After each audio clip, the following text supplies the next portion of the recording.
online loan app na 1,500 agad sa unang hiram. Mga kadiskarte, pag-uusapan natin ngayon kung magkano yung total interest sa online loan app na ito, kung kailan siya babayaran, at magkano yung total loan deduction sa online loan app na ito. At sa video na ito, ibabahagi ko sa inyo mga kadiskarte kung ano yung mga valid ID na pasok rin sa online loan app na ito at kung ako ba ay na-approve or decline dito. Kaya, keep on watching!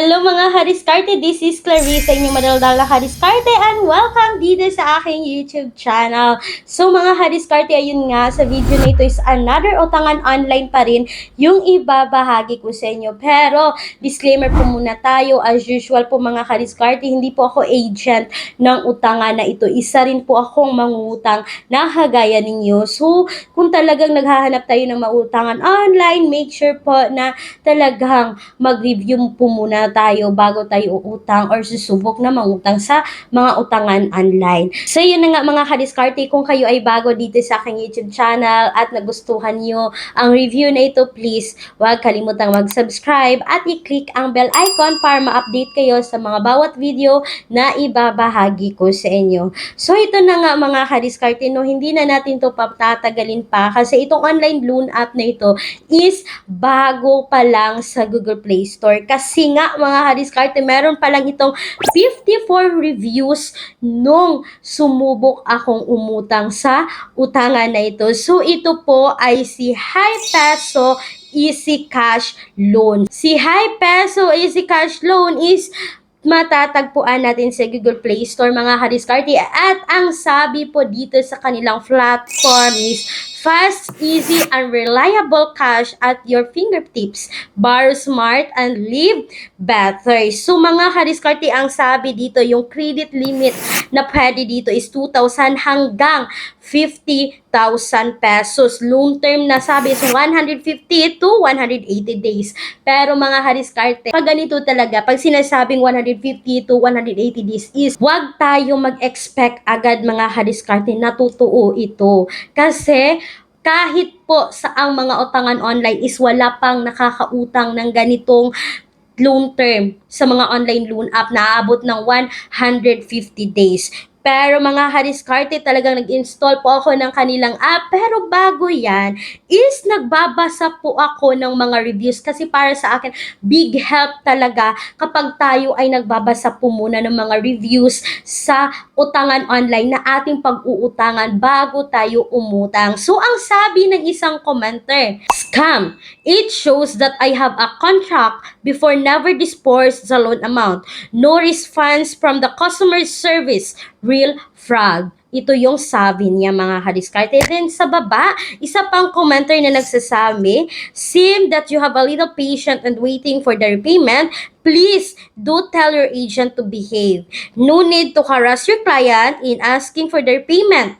Lastly, don't promise to also that your client can reloan after the repayment. If you cannot do it, just be disappointed even I pay on time. So, tatawag na yung mga agent ng online loan app na ito kahit hindi mo pa due. So, nagbabasa pa ako mga kadiskarte, no, ang sabi pa ng isa, I have been waiting till now and I thought that it would just take a few minutes but took almost a day. Pero mga kadiskarte, nabigay siya ng ganitong review pero 5-star yung binigay niya. So, yan yung isa-isip natin na hindi lahat na nagbibigay ng 5-star is talagang nakakautang na dito. May iba nga mga kadiskarte sa mga previous na mga online loan app na na-review ko na nagbibigay na ng 5-star, 4-star, kahit hindi pa sila na-approve dito, kahit pending, kahit wala pang status kung approve ba sila or decline sa online na inutangan nila.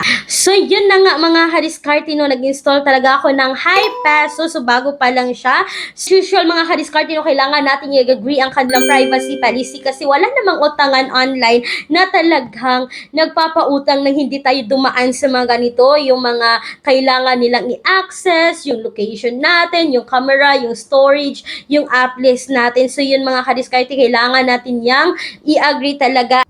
Maximum loan availability is 20,000 pesos. So yun na nga mga kadiskarte. Ang sabi pala dito, their customer get instant loan from 3,000 up to 20,000 by completing your profile.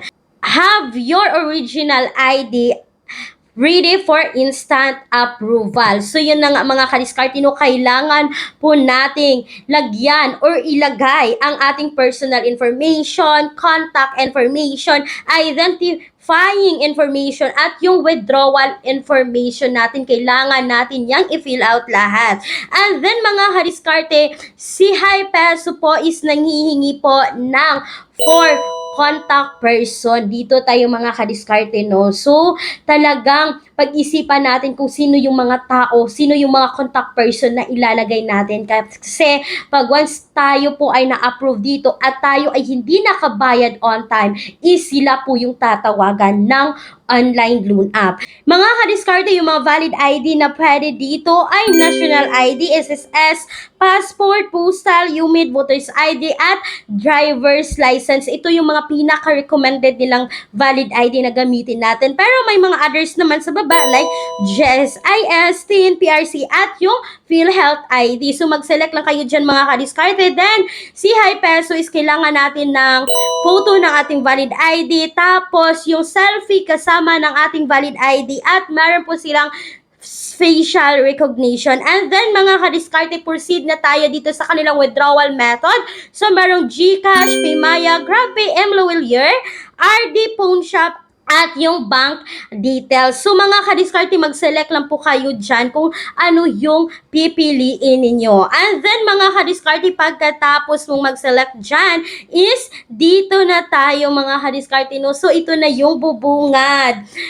Loan apply. So, yung credit limit na binigay po ng online loan app na ito is 1,500. Loan term na sabi mga kadiskarte is 150 days. So, totoo kayang 150 days mga kadiskarte. Then, ito na. Click po natin yung check loan details. So, tingnan ko po yung loan details natin. Ito na. Loan amount is 1,500. Platform service fee nila is 675. Payment channel fee nila is 25 pesos. Amount na ma-receive natin dito mga kadiskarte is 800 pesos. And mga kadiskarte, dito mo makikita, take note, first installment repayment 1/5 is due on 21 January 2024. So mga kadiskarte, take note, hindi 150 days itong online loan app na ito, kundi 7 days lang po. So, uulitin ko mga kadiskarte, sa 1,500 is yung amount na ma-receive natin dito is 800 pesos at babayaran po natin ng 1,500 sa loob po yan ng 7 days. So, aabot po mga kadiskarte ng 700 pesos yung platform service fee nila at yung payment channel fee. So, wala kayong makikitang interest dito mga kadiskarte kasi yung sabi is service fee which is 675 at yung channel fee na 25 pesos. So, yun lang po mga kadiskarte, no, yung quick review ko dito kay Hi Peso mga kadiskarte. Hi Peso. So, yun.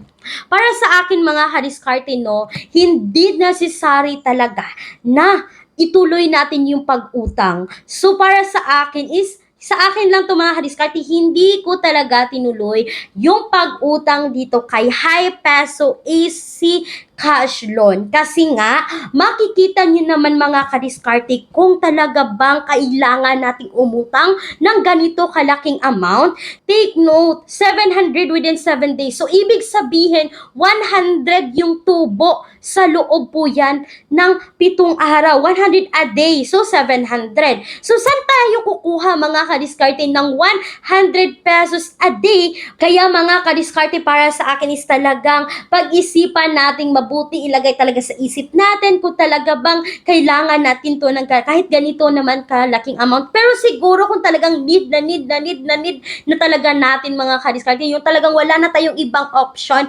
siguro pwede. Pero para sa akin is hindi pa rin siya recommended. So yun lang po mga kadiskarte, that's all for today's video. So mga kadiskarte, wag niyo pong kalimutan na maglalagay po ako ng alternatives online loan app sa description box or sa pen comment section ng video na ito. Then mga kadiskarte, kung kayo ay employed or self-employed at gusto niyo mag-apply sa bangko, you can message me dito mga kadiskarte dahil ibabahagi ko sa inyo yung kabuuang detalye ng offer na ito. So that's all for today's video mga kadiskarte. Once again, this is Clarice, ang inyong madaldal na kadiskarte. Laging tandaan na tayong mga Pinoy ay unli sa diskarte. Bye-bye. Thank you for watching.